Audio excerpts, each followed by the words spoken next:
ဒီကနေ့ဓမ္မပဒနဲ့ထိုကျမ်းဂန်တို့မှာမလာရှိတဲ့ဒေါသတရားဆိုးကျိုးများဆိုတဲ့ခေါင်းစဉ်နဲ့တရားတစ်ပုဒ်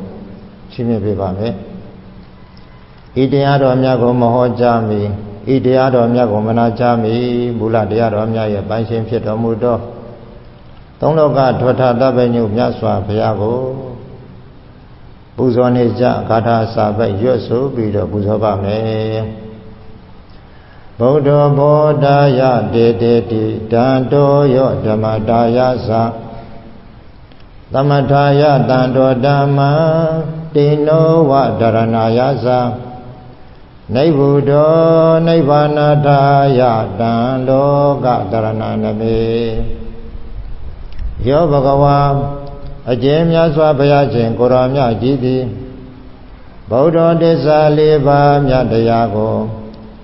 ပိုင်းခြားထင်ထင်ကိုရောတိုင်သိမြင်တော်မူပြီးသည်ဖြစ်၍ဘောဓာယသာကျွတ်ထိတ်တာသူပုဂ္ဂိုလ်လူတို့ကိုယ်တို့မယွင်သစ္စာလေးပါးမြတ်တရားကိုသိမြင်နိုင်ကြစေရန်အကျိုးငါ၎င်းတန်တော်ကိုရောတိုင်အရင်ကြီးရင်ကြည်တော်မူပြီးတော့မြတ်စွာဘုရားသည်ဓမ္မတာယသာကျွတ်ထိုက်တာသူပုဂ္ဂိုလ်လူတို့ကိုယ်တို့မယွင်သစ္စာလေးပါးတရားသိပြီးနောက်ငြိမ်းချမ်းကြစေရန်အလို့ငါ၎င်းတန်တော်ကိုရောတိုင်အငြိမ်းအေးကြီးငြိမ်းအေးတော်မူပြီးတော့မြတ်စွာဘုရားသည်သမထာယသကျွတ်တိုက်တာသူပုဂ္ဂိုလ်လူတို့ကိုယ်တို့မယွင်ကိုယ်တွင်တန်တမ်းမှာကိလေသာငြိမ်းအေးကြစေရန်လို့ငါ၎င်းတေနောကိုရောတိုင်ဩဃာလေကံတန္တရရေပြင်ကြံကြီးကိုကုတံလွန်မြောက်တော်မူပြီးတော့မြတ်စွာဘုရားသည်တရဏာယသကျွတ်ထိုက်တာသူပုဂ္ဂိုလ်လူတို့ကိုယ်တို့မယွင်သန္တရတပ္ပကနိဗ္ဗာန်ရောက်အောင်ကူးမြောက်နိုင်ကြစေရန်အကျိုးငါ၎င်းနိဗ္ဗုဒ္ဓကိုရောတိုင်ကိလေသာပြိနိဗ္ဗာန်ဝင်ဆံချုပ်ငြိမ်းပုံစဒိန်တော်မူပြီးတော့မြတ်စွာဘုရားသည်နိဗ္ဗာနထာယသကျွတ်ထိုက်တာသူပုဂ္ဂိုလ်လူတို့ကိုယ်တို့မယွင်ကိလေသာချုပ်ငြိမ်းရုပ်သိမ်းကြစေရန်အကျိုးငါ၎င်းဓမ္မသစ္စာလေးပါးမြတ်တရားကိုတေတေတိကရုဏာချစ်ချူဟောပြတော်ပါ၏လောကတရဏလောကသုံးပါးတို့ရဲ့အတုမရှိအာကိုရာဖြစ်တော်မူသောတံဗုဒ္ဓံသစ္စာလေးပါးထင်ရှားသိမြင်ထိုဘုရားရှင်ကိုရောမြတ်ကြီးကိုမယံတရားဟောပုဂ္ဂိုလ်တရားနာပုဂ္ဂိုလ်ဖြစ်ကြကုန်သောအာလုံးသောတပည့်တော်တို့သည်နမေနမမှာကောင်းစွာရောကြိုလက်ဆောင်မိုး၍ရှိခိုးကြောလိုက်ကြပါတော့သည်မြတ်စွာဘုရားမြတ်စွာဘုရား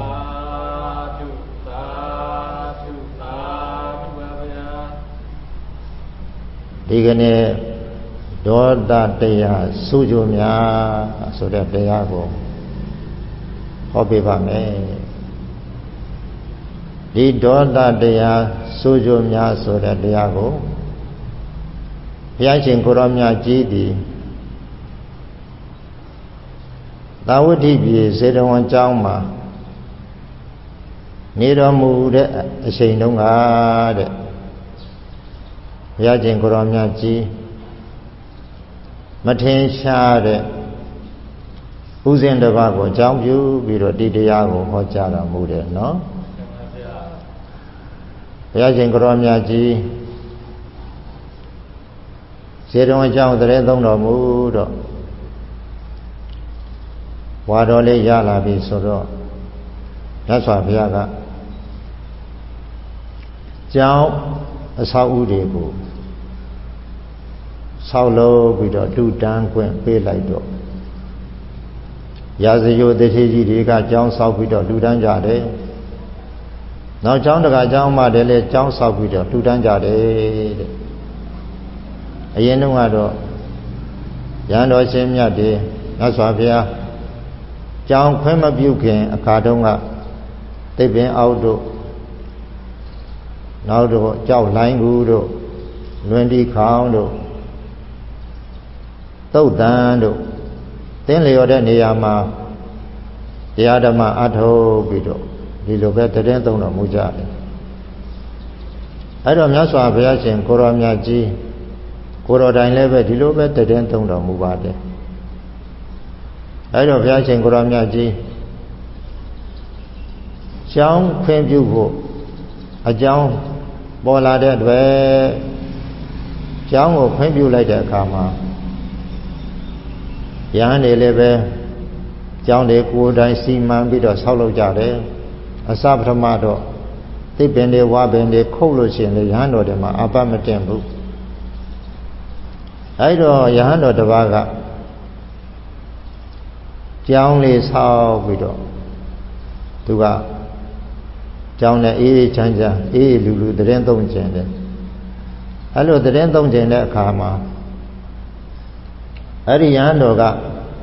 တောထဲမှာတစ်ပင်လိုက်ရှာတယ်။ဟောပြည့်ပြည့်နော်။ဟုတ်ပါဗျာ။တောထဲမှာတစ်ပင်လိုက်ရှာတော့တစ်ပင်တစ်ပင်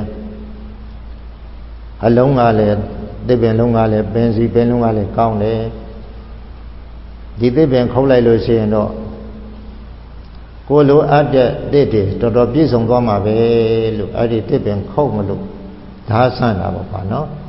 ။ဓာဆန့်တော့အဲ့ဒီတစ်ပင်မှာနေတဲ့ရုပ်ကစိုးနတ်ကခလေးတယောက်နဲ့တဲ့ဆင်းလာပြီးတော့ရှင်ဘုရားဒီတစ်ပင်မှာတပည့်တော်နေပါတယ်တဲ့ဒီတစ်ပင်ကိုရှင်ဘုရားခုတ်လိုက်လို့ရှိရင်တပည့်တော်မှာနေစရာဘုံပိတ်မှပျောက်ပြီတဲ့နေစရာဘုံပိတ်မှပျောက်တဲ့အတွက်ကြောင့်တပည့်တော်ဒီခလေးလူမမယ်လေးတယောက်ကိုလဲဆွဲပြီးတော့ရင်ခွင်ပိုက်ပြီးတော့အရတကာလှဲ့လေပြီးတော့တပည့်တော်ဒီလိုလဲမသွားနိုင်ဘူးဖေ။ဒါကြောင့်မို့လို့ရှင်ဘုရားတဏှာတော်အဖြစ်ဒီတစ်ပင်ကိုမခုတ်ပါနဲ့သူ့ဗိမာန်ကိုမဖျက်ဆီးပါနဲ့ဒီလိုပြောတယ်နော်မှန်ပါဗျာသူပြောတာသဘာဝမကြဘူးလားကြပါပါဗျာဒါပေမဲ့ဥစဉ်ကတခြားတစ်ပင်လည်းဒီတစ်ပင်တော့ကောင်းကောင်းမရနိုင်ဘူးဆိုတော့နားမထောင်ဘူးခုတ်မှာပဲတဲ့မောင်ပြည့်ပြည့်ဥစဉ်ကနတ်စကားနားထောင်လားတော်တော်ရက်ဆက်တဲ့ဥစဉ်နော်ခုတ်မှာပဲတဲ့ဒါနဲ့ခုတ်မလို့လှုပ်တဲ့ခါကျတော့အဲ့ဒီနတ်ကတနာလို့တနာညာပေါ့သူ့သားလေးကိုနော်ဝါးကြားမှာတင်ပြီးတော့အရှင်ဘုရားတောင်းပန်ပါတယ်မခုတ်ပါနဲ့ဆိုခလေးဝါးကြားမှာတင်ထားတော့မခုတ်ဘူးမှတ်တာကိုခလေးတနာတော့အပြင်မှာလေမခုတ်ဘူးဒီလိုထင်ပြီးတော့ဝါးကြားမှာတင်ပြလိုက်တော့ယဟန်တော်ကလည်းပဲဓာတ်ကလည်းခက်ကြီးကြီးနဲ့ဒီပါတဲ့တစ်ပင်ခုတ်မယ်ဆိုတော့အဲ့ဒီဓာတ်ကိုမြောက်ပြီးတော့လေတခါခုတ်ချပလိုက်တာခလေးလက်မောင်းတစ်ဖက်ပြတ်သွားတယ်တဲ့မောင်ပြည့်ပြည့်ခလေးဘာဖြစ်သွားလက်မောင်းပြတ်သွားနော်တော်တော်စိတ်ဆင်းရဲစရာကောင်းပါနော်အဲ့ဒါနဲ့ခလေးလက်မောင်းတစ်ဖက်ပြတ်သွားတော့နတ်ကတော်တော်စိတ်ဆိုးတယ်တဲ့ရုပ်ကစိုးနတ်ကဒီကိုယ်တော်ကငါလက်ဝါးနဲ့သေအောင်ရိုက်ပတ်လိုက်တော့မယ်လို့လက်ဝါးကိုမြောက်ပြီးတော့အဲ့ဒီကိုယ်တော်သတ်မလို့နဲ့လက်ဝါးမြောက်ပြီးတော့ဒါကြတဲ့သတ်မလို့ဆိုစဉ်းစားတယ်။ဩကြည်စမ်းငါဒီကိုယ်တော်သတ်လိုက်လို့ရှိရင်ဟုတ်လားတခြားနတ်တွေကလည်းပဲတစ်ပင်ခုတ်တဲ့ယဟန်ကိုငါတတ်တာကိုအကြောင်းပြုပြီးတော့တခြားနတ်တွေလည်းတတ်မယ်ဆိုလို့ရှိရင်အစဉ်လာဖြစ်သွားမယ်တဲ့နော်အစဉ်လာဖြစ်သွားမယ်ငါလည်းပဲဒီကိုယ်တော်ကိုတတ်လိုက်တဲ့အတွက်ငါမှလည်းပဲအာကုသိုလ်တွေဖြစ်ပြီးတော့သီလရှိတဲ့ဒီကိုယ်တော်တတ်လိုက်လို့ငါလည်းမရဲကြမယ်အဲ့တော့မတော်ပါဘူးလေဆိုပြီးတော့ဒေါသအင်မတန်ပြင်းထန်တဲ့အချိန်နဲ့ဒေါသထွက်တဲ့ဒီဒေါသကိုဒီလိုစဉ်းစားပြီးတော့ရုပ်သိမ်းလိုက်တယ်ပေါ့နော် ဒေါသကိုဘာလုပ်လိုက်လဲရုပ်သိမ်းလိုက်တယ်တဲ့အဲဒီတော့ဒီကိုယ်တော်မှာလည်းပဲဆရာသခင်ရှိတယ်ငါတော့ဆရာသခင်ကိုတွားတိုင်မှပဲလို့အဲ့ဒီနတ်ကမြတ်စွာဘုရားစီလာပြီးတော့ဒီဖြစ်ဘုရားရှင်ကိုလာတိုင်တယ်နော်ဘုရားရှင်ကိုအကျိုးအကြောင်းလျှောက်ထားတဲ့အခါမြတ်စွာဘုရားကအဲ့ဒီယဟန်ကိုအကြောင်းပြုပြီးတော့ဖြစ်ပေါ်လာတဲ့ဒီပြဿနာမှာဘုရားရှင်ကိုရောမြတ်ကြီးကဒီနတ်ကိုချီးကျူးတယ်ပေါ့နော်ဘုရားရှင်ကိုရောမြတ်ကြီးကကဲ့ရဲ့တာလားချီးကျူးတာလားချီးကျူးတယ်နတ်ကလည်းငိုကြွေးပြီးတော့မြတ်စွာဘုရားကိုရှောက်နေတော့အေးရောက်ခွေဆိုနာမြတ်စွာဘုရားကဒီလိုဒေါသကိုထိမ့်လိုက်တာတိတ်ကောင်းတာပဲတိတ်ကောင်းတာပဲသင်ဟာအင်မတန်မှကောင်းတဲ့အမှုကိုသင်ပြုလုပ်နိုင်တယ်ဘာနဲ့တူလဲဆိုတော့အချိန်နဲ့ပြေးသွားနေတဲ့ယထာကိုလမ်းမချော်အောင်ကျွမ်းကျွမ်းကျင်ကျင်သင်မောင်းနှင်ပြီးတော့ထိမ့်သိမ့်နိုင်တယ်လို့တဲ့တင်းစိတ်ထဲကထွက်ပေါ်လာတဲ့ဒီအမျက်ဒေါသကိုသင်ဟာတားဆီးပြီးတော့နှိမ်နှင်းနိုင်တယ်ကောင်းပါပေစွကောင်းပါပေစွလို့မြတ်စွာဘုရားရှင်ကိုရောမြတ်ကြီးကအဲ့ဒီနတ်ကိုကဲမရှိယူဘူးလားရှိကျူတယ်အဲ့ဒါနဲ့ပတ်သက်လို့မြတ်စွာဘုရားကရောဝေဥပတိတံကောဒရထံပန္တံဝဝရယေတမဟံတာရထိန်ဘုံမေရတမင်္ဂဟောဣတရောစနောဒီဂါထာကိုဘုရားကဟောကြားတော်မူလိုက်တယ်နော်အသင်ရုပ်ခစိုးနာတဲ့လိမ္မာတဲ့ယထာထိန်တူဟာတဲ့ယထာဆိုတာမြင်းယထာပေါ့နော်တိတ်လိမ္မာကျွမ်းကျင်တဲ့မြင်းယထာမောင်းတဲ့ယထာထိန်တယောက်ဟာလင်းလင်းမြန်မြန်နဲ့ပြေးသွားနေတဲ့အဲ့ဒီမြင်းယထာကိုလမ်းမလွဲအောင်ထိမ့်သိမ့်မောင်းနေစောင့်ရှောက်နိုင်တယ်လို့တဲ့သင်စိတ်ထဲမှာဖြစ်ပေါ်လာတဲ့အလွန်အရှိန်ပြင်းတဲ့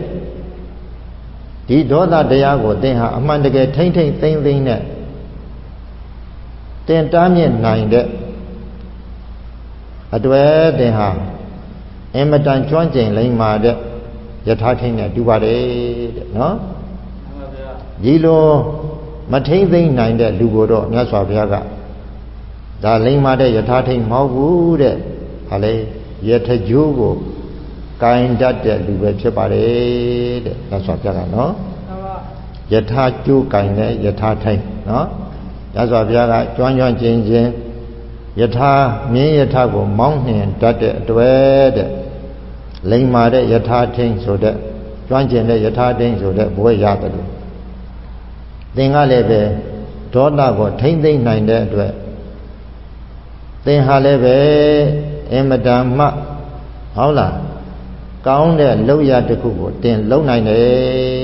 လိမ္မာကျွမ်းကျင်တဲ့ယထာထိန်နဲ့တူတယ်လို့မြတ်စွာဘုရားကဒီတရားဟောပြီးတော့သစ္စာ၄ပါးတရားဘဝခန္ဓာရလာတော့ဒုက္ခသစ္စာဒီ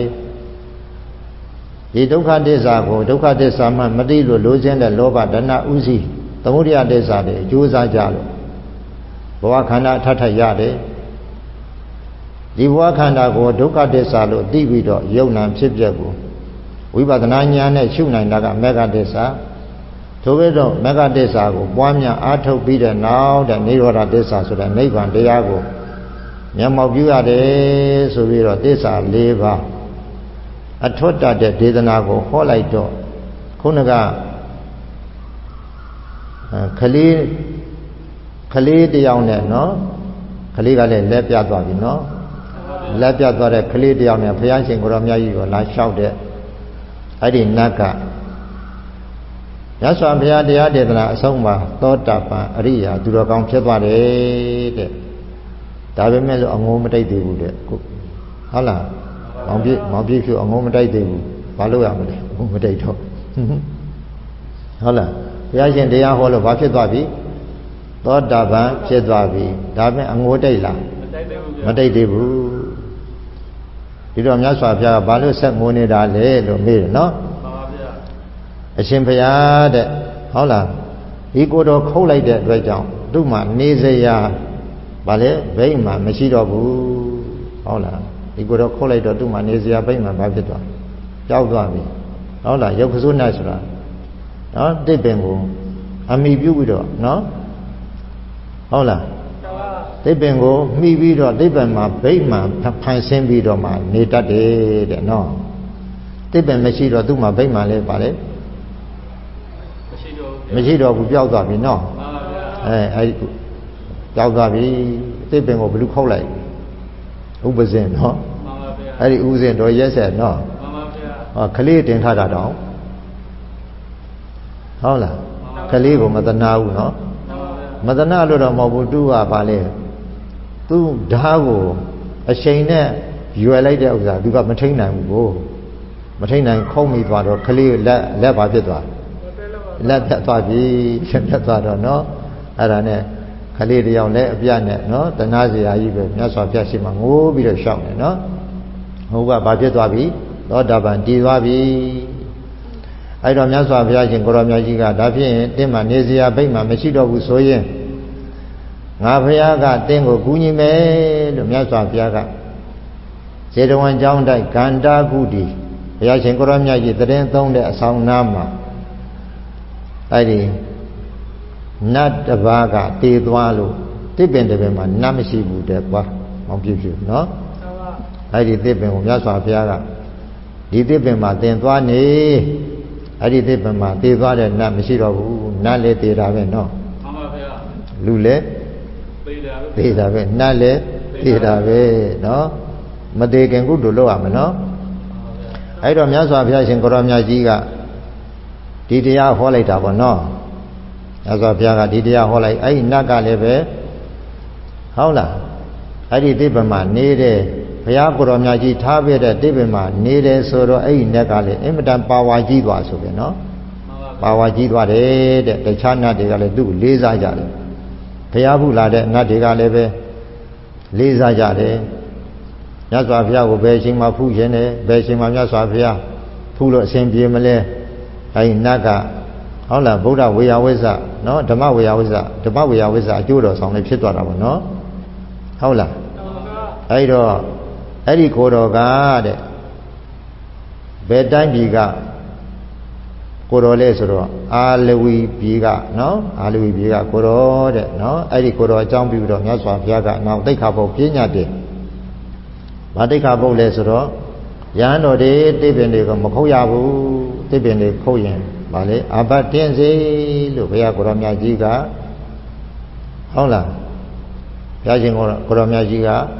တိက္ခာပုဒ်ပြညတ်လိုက်တယ်တဲ့နော်မှန်ပါဗျာကဲဒီတော့ဒီခုနကအညတရဘိက္ခုဆိုတော့မထင်ရှားတဲ့ဒီဥစဉ်ဝတ္ထုမှာဒီဥစဉ်ဗာလဲဒေါသနဲ့နော်နတ်ကလည်းဗာလဲဥစဉ်ကိုတတ်မလို့ဒေါသနဲ့သို့တော်နတ်ကမတတ်ဖြစ်ဘူးဥပဇင်ကလည်းကဲရဆက်ဆက်ဗာလဲနတ်ကလေးကိုဗာလုပ်လိုက်လက်မောင်းကိုခုတ်ပလိုက်တယ်နော်လက်မောင်းပြတ်သွားပြီနော်တော်တော်လေး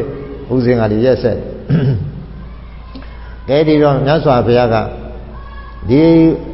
အကြောင်းအရာတွေမှာဘာအကြောင်းပြုလို့တရားဟောလဲဒေါသကိုအကြောင်းပြုလို့တရားဟောတယ်နော်ဟုတ်ကဲ့လားဘာအကြောင်းပြုတော့တရားဟောတော့ဒေါသကိုအကြောင်းပြုပြီးတော့တရားဟောတယ်တဲ့ဘုရားရှင်ကိုယ်တော်မြတ်ကြီးကနော်ဒေါသဆိုတာမဆိုးဘူးလားဆိုးတယ်နော်ကဲတယောက်နဲ့တယောက်မငြင်းညွတ်ဘူးရန်ဖြစ်ကြတယ်တတ်ကြတယ်ဖြတ်ကြတယ်ဆိုတာဘာတရားကြောင့်ဒေါသတရားကြောင့်တဲ့ဒေါသဟာအင်မတန်ကြောက်ဖို့ကောင်းတယ်နော်ဟုတ်ကဲ့လားမှန်ပါဗျာဒေါသဖြစ်ခြင်းအကြောင်းဟုတ်လား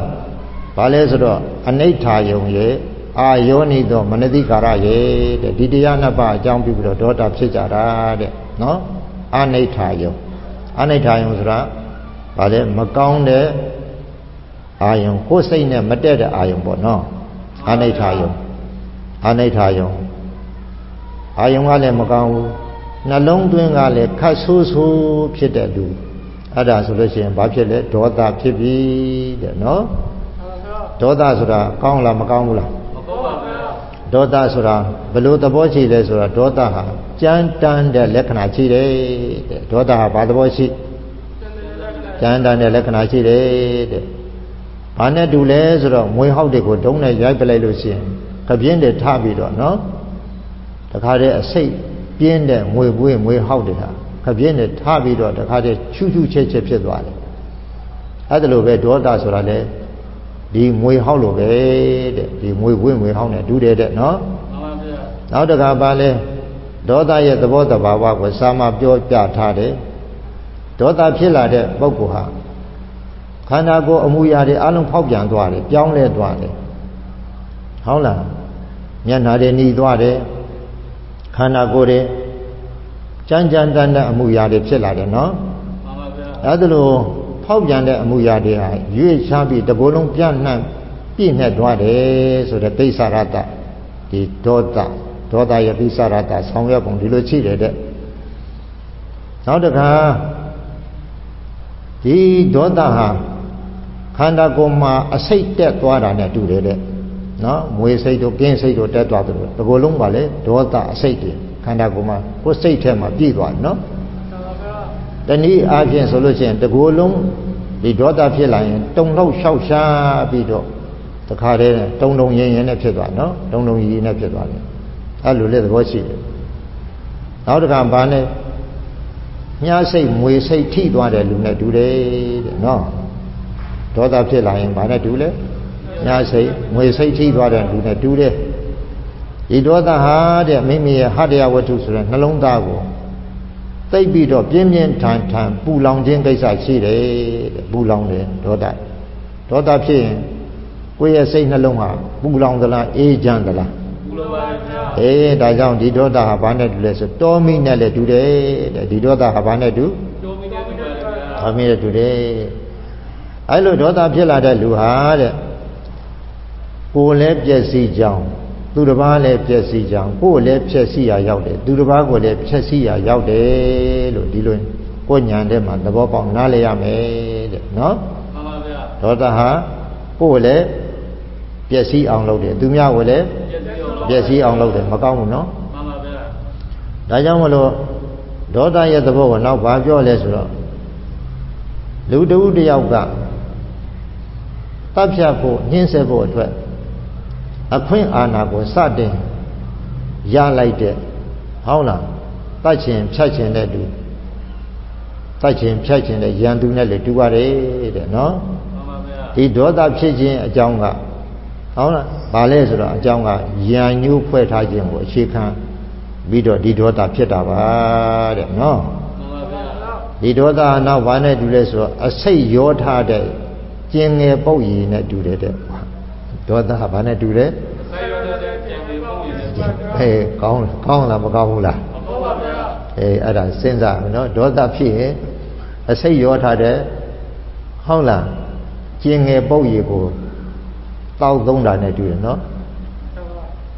သတိထားမယ်နော်ဒေါသဖြစ်ရင်အစိတ်ရောထားတဲ့ကျင်ငယ်ပုတ်ရည်ကိုဟုတ်လားတောက်မိပြီလို့ဒီလိုနှလုံးသွင်းရမယ်နော်မှန်ပါဗျာကောင်းကျိုးမရှိဘူးနော်မှန်ပါဗျာနောက်တစ်ခါဘာပြောလဲဆိုတော့ဒီဒေါသတရားဟာတဲ့ရုပ်တရားနဲ့နာမ်တရားကိုအဖြေရခက်အောင်ထုံးဖွဲ့ရှိနှောင်တတ်တဲ့အတွက်ကြောင့်မို့လို့တဲ့ဗျာပါဒကာယကန္ထဆိုတဲ့အမေကိုလည်းမြတ်စွာဘုရားကသုံးနှုံပြီးတော့ဟောတယ်နော်ဟုတ်လားမှန်ပါဗျာနောက်တစ်ခါဒီဒေါသဟာတဲ့ပိဿုပံကိုယ်ကာယနဲ့အနာဂတ်ကိုယ်ကာယကိုလည်းဖြေရခက်အောင်နော်ထုံးဖွဲ့ရှိနှောင်တတ်တဲ့သဘောရှိတယ်တဲ့ကောင်းလားမကောင်းဘူးလားမကောင်းပါဗျာရုပ်တရားနဲ့နာမ်တရားကိုဟုတ်လားအဖြေရခက်တဲ့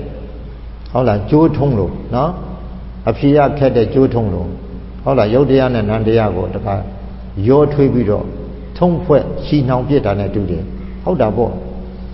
ဟုတ်လားတစုံတစ်ယောက်ကစိတ်ကိုဒေါသဖြစ်အောင်ကဲတစုံတစ်ယောက်ကကိုယ့်ကိုပြောလိုက်ပြီးဆဲလိုက်ပြီးអော်လိုက်ပြီးဆိုလို့ရှိရင်စိတ်ထဲမှာဒေါသမဖြစ်ဘူးလားဒေါသဖြစ်လာလို့ရှိရင်မျက်နာတရောကိုယ်တရောအားလုံးအမှုရာတွေပြောင်းမသွားဘူးလားပြောင်းသွားတယ်နော်မှန်ပါဗျာအဲဒါကြောင့်မလို့ကဲစိတ်နဲ့ရုပ်ကိုဟုတ်လားဒီဒေါသတရားကဗာလေရှီနှောင်ထုံးဖွဲ့ပလိုက်တာနဲ့မတူဘူးလားတပေါင်းနဲ့ဖြစ်အောင်ရှီနှောင်ထုံးဖွဲ့ပလိုက်တာပဲဟုတ်လားစိတ်ကိုအကြောင်းပြုတော့ရုပ်လည်းဖောက်ပြန်သွားတာပဲနော် ကောင်းတဲ့တရားလားမကောင်းတဲ့တရားလားနောက်တခါဒီဒေါသဟာတဲ့ဇာမက်ဖို့စားတဲ့ကုသိုလ်စိတ်ဖြစ်ခွင့်မရလောက်အောင်တဲ့ပိတ်ပင်တားဆီးတတ်တဲ့အတွက်ကြောင့်မလို့ဒါဒီဒေါသဆိုတာနိဝရဏတရားလေးဖြစ်ပါလေ။ဒါဆိုပြက်ကပြာပါဒနိဝရဏလို့ဒီလိုလေးပြောတယ်နော်။မှန်ပါဗျာ။ဒါဖြင့်တဲ့ဒီဒေါသဆိုင်ရာမဲ့တယ်နဲ့မပယ်တတ်သေး၍နော်ပုထုဇဉ်ပုဂ္ဂိုလ်နဲ့သောတာပန်သက္ကရာကံဟုတ်လားတိက္ခပုဂ္ဂိုလ်နှစ်ယောက်တို့ရဲ့တဏ္ဍာမှာဟုတ်လားလျော်ညီတဲ့အကြောင်းကိုရမယ်ဆိုရင်တဲ့နော်ဒီဒေါသဟာဟုတ်လားဒီပုဂ္ဂိုလ်တို့ရဲ့တဏ္ဍာမှာတောင်မှအနုတ္တယအနေနဲ့ဟုတ်လားဒေါသဟာကိန်းနေတတ်တယ်နော်မှန်ပါဗျာ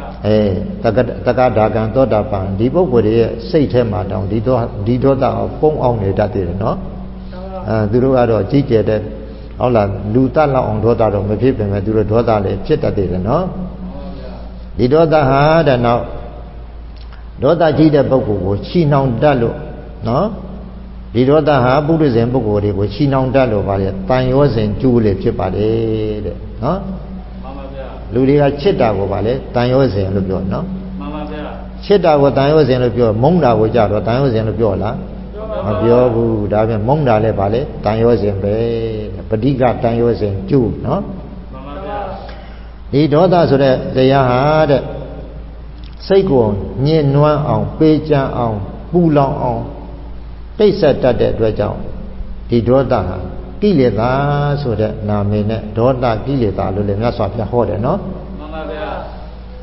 ဒါကြောင့်မလို့ဒေါသတရားကြီးလာလို့ရှိရင်ဘယ်မလိုက်တဲ့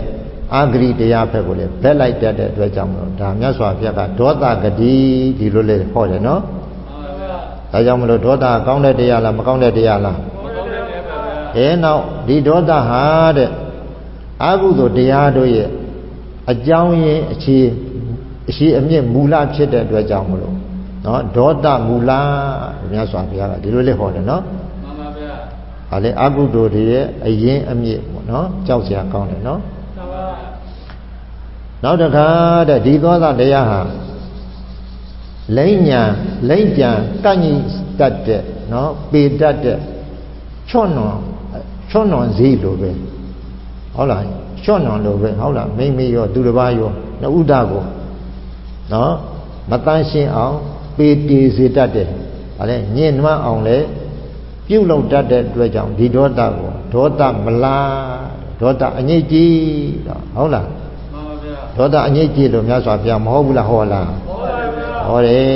ဒေါသမူလဒေါသအငြိတ်ကြီးနော်ဒေါသမလနော်ဒေါသအငြိတ်ကြီးဒေါသမူလအကုသိုလ်ကြောင်းရင်မူလဒေါသမလအကုသိုလ်အငြိတ်ကြီးနော်ကောင်းလားမကောင်းဘူးလားမကောင်းဘူးနော်မကောင်းဘူးဒီဒေါသတရားမဖြစ်အောင်ထိမ့်သိရင်မကောင်းဘူးလားမဖြစ်အောင်ထိမ့်သိရင်ကောင်းတယ်နော်ဒေါသကိုဒါကြောင့်မလို့လောကနိတိမှာဒေါသထွက်ရင်တဲ့နော်ဖြည်းထွက်ပါတဲ့နော်ဒေါသကိုအလင်းအမြန်နဲ့မထွက်နဲ့တဲ့နော်ဒီဒေါသထွက်လိုက်လို့ရှိရင်နော်ဒီဒေါသကြောင့်ငါဘာပြဿနာဖြစ်နိုင်မလဲငါမှဒေါသဖြစ်လာပြီဟုတ်လားဒေါသတရားငါ့ကိုဖန်ဆာသွားပြီဟုတ်လားဒေါသတရားငါ့ကိုခဲထားပြီဒေါသတရားငါ့ကိုမျိုးထားပြီဟုတ်လားစပကြီးငွေစပါးကြီးငွေမျိုးသလိုပေါ့နော်မျိုးထားပြီဟုတ်လားမိเจ้าတွေဖန်ဆာထားသလိုမိเจ้าတွေကြိုက်ထားသလိုငါဒေါသကြိုက်ထားပြီနော်ငါစိတ်ကိုကြိုက်ထားပြီနော်ဘလူဖန်သလိုငါရဲ့စိတ်ကိုဒေါသဖန်ထားပြီဒီလိုနှလုံးသွင်းပြီးတော့နော်ဒေါသဟာကြောက်เสียကောင်းတဲ့တရားဒီလိုနှလုံးသွင်းပြီးတော့ဒေါသကိုဖြစ်အောင်ကြိုးစားရမလားပြေပြောက်အောင်ကြိုးစားမလားပြေပြောက်အောင်ကြိုးစားပါပါဗျာဒါကြောင့်မို့လို့ဘုရားရှင်ကိုရောမြတ်ကြီးကအကျိုးရှိစေခြင်းလို့ဒီဒေါသအကြောင်းနဲ့ပတ်သက်လို့မြတ်စွာဘုရားဒီလိုဟောတာနော်မှန်ပါဗျာဒီတော့ဘုရားရှင်ကိုရောမြတ်ကြီးကဒေါသတရားနဲ့ပြည့်မှားတဲ့တတ္တဝါတို့ဟာငရဲကိုလာရတတ်တယ်နော်မှန်ပါဗျာနောက်တစ်ခါပါလေဒေါသထွက်နေတဲ့လူကိုပြန်ပြီးတော့အန်တုပြီးတော့ကိုကတဖန်ဒေါသ ထွက်လို့ချင်းတဲ့ပထမဒေါသထွက်တဲ့လူထက်ကိုကမိုက်နေပါတယ်တဲ့နော်ဟုတ်ကဲ့လားမကောင်းဘူးမကောင်းဘူးဒေါသကောင်းတဲ့တရားလားမကောင်းတဲ့တရားလားအေးမကောင်းတဲ့တရားမှတ်လို့ကိုယ်ဒေါသဖြစ်ဖို့စိတ်ကိုလည်းပဲတခြားလားပြုပြင်ရမလားပြုပြင်ရမနော်ပြုပြင်ရမှာနော်အေးဒေါသဟာမဆိုးဘူးလားဆိုးလားဆိုးတယ်ဆိုးတယ်တဲ့ဒါကြောင့်မလို့ဒီဒေါသတရားကိုမိမိတို့ကဟုတ်လားကြိုးစားပြီးတော့မဖြစ်ပွားအောင်ထိန်းသိမ်းရမယ်စောင့်ရှောက်ရမယ်တဲ့နောက်တစ်ခါဘုရားရှင်ကိုရောမြတ်ကြီးကဒီဒေါသဟာအပူတရားဒေါသဟာအဖြတ်တရားအကြမ်းတရားဒေါသဟာအင်မတန်မှောင်ချတတ်တဲ့တရားဒေါသကိန်းတဲ့ဒေါသစိတ်ဖြစ်လာတဲ့ပုဂ္ဂိုလ်ရဲ့နှလုံးသွေးဟာလည်းပဲမဲနဲ့သွားတယ်တဲ့ကွာနှလုံးသွေးဘာဖြစ်သွားမဲနဲ့သွားတယ်တဲ့ဟုတ်လားဒေါသကြီးတဲ့ပုဂ္ဂိုလ်ကအနာရောဂါလည်းထူပြောတယ်တဲ့ဒေါသကြီးတဲ့ပုဂ္ဂိုလ်ကအနာထူပြောတယ်အသက်လည်းတိုးတယ်တဲ့ကွာနော်အသက်လည်းတိုးတယ်တဲ့နော်ဒီဒေါသဟာအင်မတန်ကြောက်စရာကောင်းတယ်ဒီတော့ဒေါသတရားကိုဟုတ်လားအခဲမကြေလက်ခံမွေးမြူထားတဲ့ပုဂ္ဂိုလ်ဟာဘာနဲ့တူလဲဆိုငွေဝေးကိုခပိုက်ပိုက်ထားတဲ့လူနဲ့တူတယ်တဲ့ကွာဘာနဲ့တူလဲငွေဝေးကိုခပိုက်ပိုက်တဲ့လူနဲ့တူပါဗျာအေးငွေဝေးကိုခပိုက်ပိုက်ထားတယ်ဒါဆိုလို့ရှိရင်ရှမ်းတာမလားဆင်းရဲမလားဆင်းရဲပါပါဗျာအေးငွေဝေးခပိုက်ပိုက်ထားရင်ငွေကြိုက်မှာပေါ့ကွာနော်ငွေဝေးကြိုက်ရင်ရှင်မလားတည်မလားတည်ပါပါဗျာအေးငွေကြိုက်ရင်အစိတ်မတက်ဘူးလားတက်ပါတယ်ဗျာအေးဒေါသဆိုတာလေငွေစိတ်လို့အစိတ်တက်ပါတယ်တဲ့ဒေါသအစိတ်နဲ့သေးရင်ငရဲထိကြတယ်ငွေကြိုက်လို့တည်ရင်ငရဲကြကြမှာကြမယ်နော်မှန်ပါဗျာတချို့စိတ်တူတဲ့လူဟာနည်းနည်းလေးထစ်ခနဲရှိတာနဲ့ဗာလေတရှုရှုတရှဲရှဲနဲ့ဗာလေဒေါသထွက်လိုက်ရမှနေသာထိုင်သာရှိသွားတဲ့လူတွေလည်းရှိတယ်နော်မှန်ပါဗျာဟုတ်လားဒေါသကြီးတဲ့လူဟာတွေးလာသမျှဟုတ်လားအားလုံးတွေကိုမကောင်းမြင်တတ်တယ်တဲ့နော်မှန်ပါဗျာအေးမြတ်စွာဘုရားလက်ထက်တုန်းကဘုရားနဲ့ဆွေမျိုးတော်တဲ့ဒေဝဒတ်ဟုတ်လားဘုရားကိုတွေ့တာနဲ့ဒီဒေဝဒတ်ဟာဟုတ်လားမြတ်စွာဘုရားတွေ့တာနဲ့စိတ်ဆိုးတယ်ဒေါသထွက်တယ်နော်မှန်ပါဗျာအခုဘယ်ရောက်သွားအဝိဇ္ဇရောက်သွားငရဲရောက်သွားနော်အေးနောက်တခါအဘိဓမ္မာမှာဒေါသအိတ်တာမစ္စရိယကုက္ကုစတဲ့ကောင်းတဲ့တရားလားမကောင်းတဲ့တရားလားမကောင်းတဲ့တရားပါဗျာဒေါသဆိုတာမကောင်းတဲ့တရားအမျက်ထွက်တယ်အိတ်တာဆိုတာမနာလိုမစ္စရိယဆိုတာဝန်တိုးတယ်ကုက္ကုစဆိုတာနောင်တပူပန်တယ်ဒီတရား၄မျိုးထဲမှာဒေါသဟာခေါင်းဆောင်ကြီးတဲ့ကောင်းတဲ့တရားမဖြစ်ဘူးနော်မကောင်းတဲ့တရားဟိတ်တရား၃ပါးရှိတယ်ကွာအကုသိုလ်ဟိတ်တရား၃ပါးရှိတယ်ဗါလေလောဘဟိတ်ဒေါသဟိတ်မောဟဟိတ်ဟိတုပြည်စီမှာနော်မှန်ပါဗျာလောဘဟိတ်ဒေါသဟိတ်မောဟဟိတ်နော်ဟိတ်တရား၃ပါးနော်ဟိတ်တရားတော့လောဘကိုကြတော့သစ္စာဖွဲ့ရင်ဘာသစ္စာဖွဲ့ရလဲသမုဒိယသစ္စာနော်သမုဒိယသစ္စာဖွဲ့ရတယ်အဲဒီတော့အကြောင်းတရားဖြစ်လို့သမုဒိယသစ္စာဖွဲ့ရင်လောဘကိုသမုဒိယသစ္စာဖွဲ့ရင်ဒေါသကိုလည်းသမုဒိယသစ္စာထဲမှာထည့်လိုက်အဲ့ဒါဆိုလို့ရှိရင်သူတို့ကိုဒီတိုင်းထားရမလားပယ်တတ်ရမယ်တရားလားပယ်တတ်ရမယ်တရားသမုဒိယသစ္စာဆိုတာပယ်တတ်ရမယ်တရားတဲ့နော်ဒေါသကြောင့်ဖောက်ပြန်လာတဲ့ယုတ်တရားကပိုင်းခြားပြီးတော့သိရမယ်ရှုမှတ်ရမယ်တရားတဲ့အရှုခံတရားပေါ့နော်အေးအရှုခံတရားတွေဟုတ်လားအေးဒီတော့ဒီအရှုခံတရားကိုဒုက္ခသစ္စာတော့မြင်အောင်ဖြစ်ပြမြင်အောင်ရှုနိုင်လို့ရှိရင်တော့ဒီဒေါသတရားလေဟာလေဖယ်ရှားသွားမယ်နော်ဒေါသတရားလေဖယ်ရှားသွားမယ်တဲ့နော်အဲ့တော့ရှေးတုန်းကဆိုတော့ဘုရားကြီးတပါးခွေးကိုအစာကျွေးရင်လည်းပေါ့ကွာတပြည့်စီလှည့်ရင်လည်းနော်အဲ့ဒါဆိုတော့ဘုရားကြီးဘာပြောလဲဆိုတော့ခွေးနှကောင်ကြိုက်ရတယ်ပေါ့ခွေးဆိုအစာကျွေးရင်တော့ကြိုက်တာပဲနော်အစာကတော့ချစ်နေတယ်ဒါပေမဲ့အစာကျွေးလိုက်တော့တစ်ကောင်နဲ့တစ်ကောင်ပါလေကြိုက်ကြတာပဲအဲ့ဒါဆရာတို့ဆိုတော့ဘုရားကြီးကဘာမိန့်လဲဆိုတော့တပြည့်စီယူနေပေါ့နော်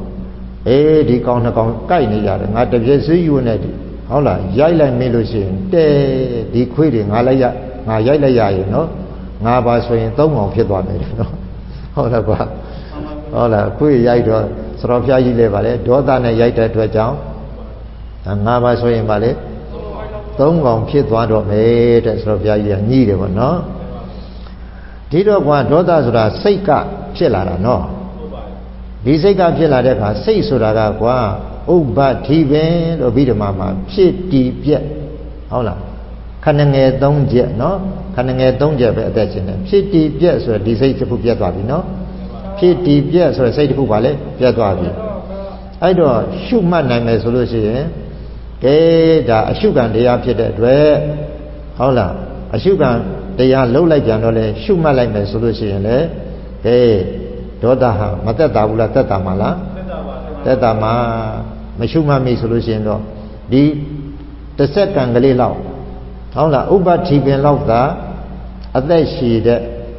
ဒီဒေါသစိတ်ကလေးကိုဖြစ်ပြမရှုနိုင်တဲ့အတွက်ဒုက္ခဖြစ်ကြတာနော်ရှင်းတုံးကတဲ့နော်လေသမားတယောက်ကိုတရားနာဖို့ခေါ်တယ်ပေါ့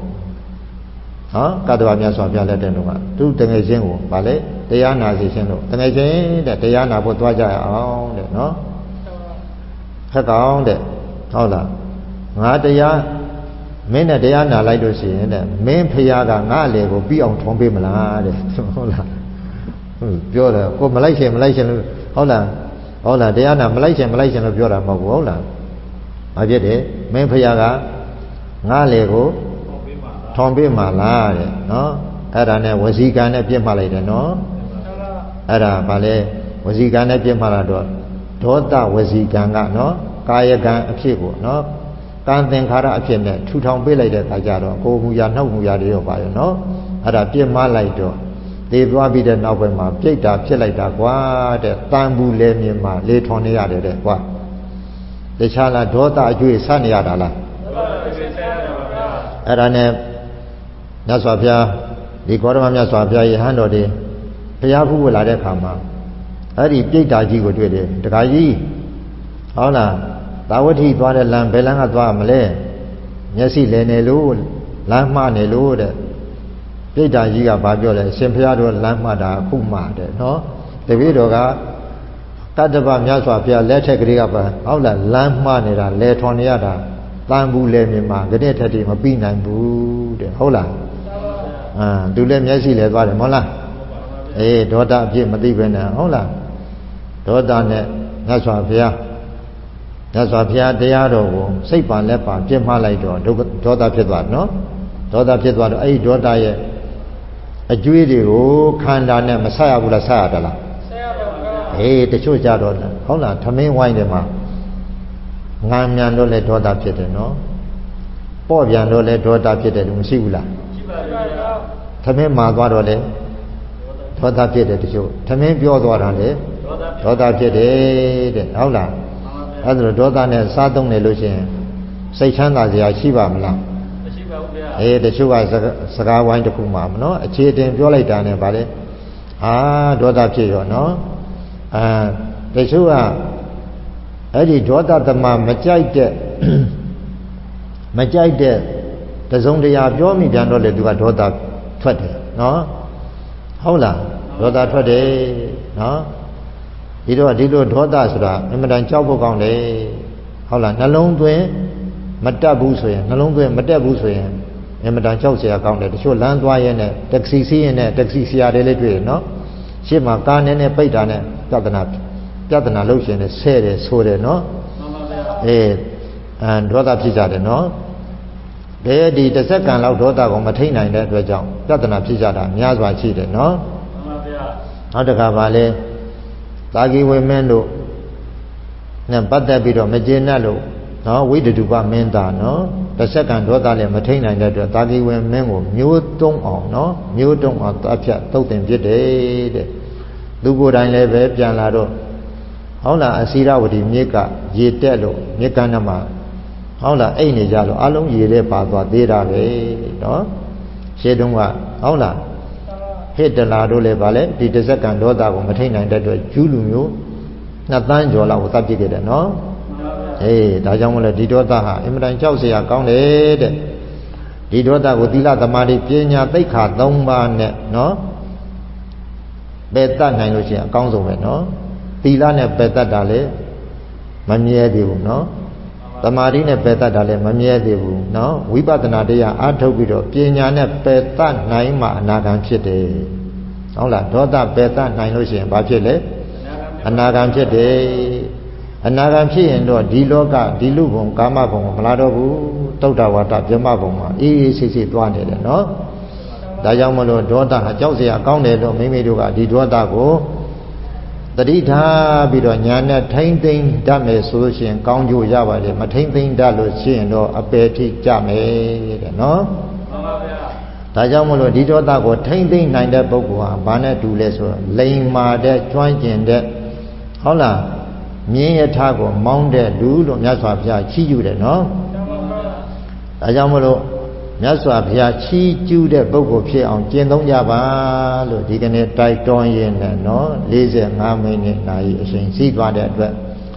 ကာထာလေးတစ်ပုဒ်ရွတ်ဆိုပြီးတော့တရားနည်းကိုအဆုံးသတ်ကြမယ်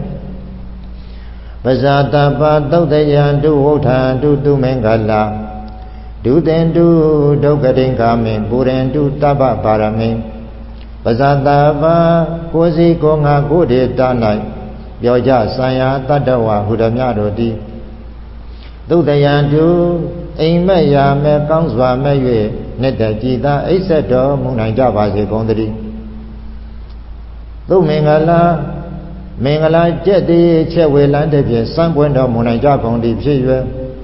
ဝဋ္ဌံတုနာနမိုးတော်အလင်းရောက်တဲ့ဖြင့်ထာမြောင်နိုးကြတော်မူနိုင်ကြပါစေကုန်သတည်းဒုက္ခတိင်္ဂမိအပေဒုက္ခတိရောက်မီလမ်းကြောင်းမကောင်းကြီးစုအကုသိုလ်ဒုစရိုက်မျိုးတွေကိုဒုတင်ဒုသူတော်လက်နဲ့တရားဆက်ဖြင့်ဖြောက်ပြဲပဲဆွန့်တော်မူနိုင်ကြပါစေကုန်သတည်းသဗ္ဗပါရမီအလောင်းလျာဖြည့်ကောင်းရာတိသုံးဖြာဆယ်လီပါရမီအပေါင်းအကျဉ်ကောင်းအကျဉ်မြတ်တွေကိုပုရိန္တုတဆင့်တဆင့်ရင့်တဲ့ရင်အောင်တဆင့်တဆင့်မြင့်တဲ့မြင့်အောင်မလင့်ပုံသည်ဖြစ်ခြင်းတော်မူနိုင်ကြပါစေကုန်သတည်းသာဓုသာဓုသာဓုပါဗျာယနေ့ဓမ္မဒါနဓမ္မပူဇာအလှရှင်လူတန်းကြသောအလှရှင်တို့ရဲ့မိသားစုနဲ့အလှရှင်တို့ရဲ့မိဘဆွေမျိုးအပေါင်းတို့အားဤကုသိုလ်ဖို့ဘာကကိုအမြပေးပါတယ်အမြပေးပါတယ်အမြရယူချမ်းသာကြပါစေအားလုံးတရားနာပရိသတ်အပေါင်းတို့နဲ့30ဘုံသားတရဝဝေနည်းအားလုံးတို့အားလည်းရကြပါစေဤဓမ္မဒါနကုသိုလ်ဖို့အမြပေးပါတယ်အမြပေးပါတယ်အမြရ၍ကိုယ်စိတ်နှပြကျမ်းမှာချမ်းသာကြပါစေကပ္ပိယောဂမလည်းကင်းဝေးကြပါစေ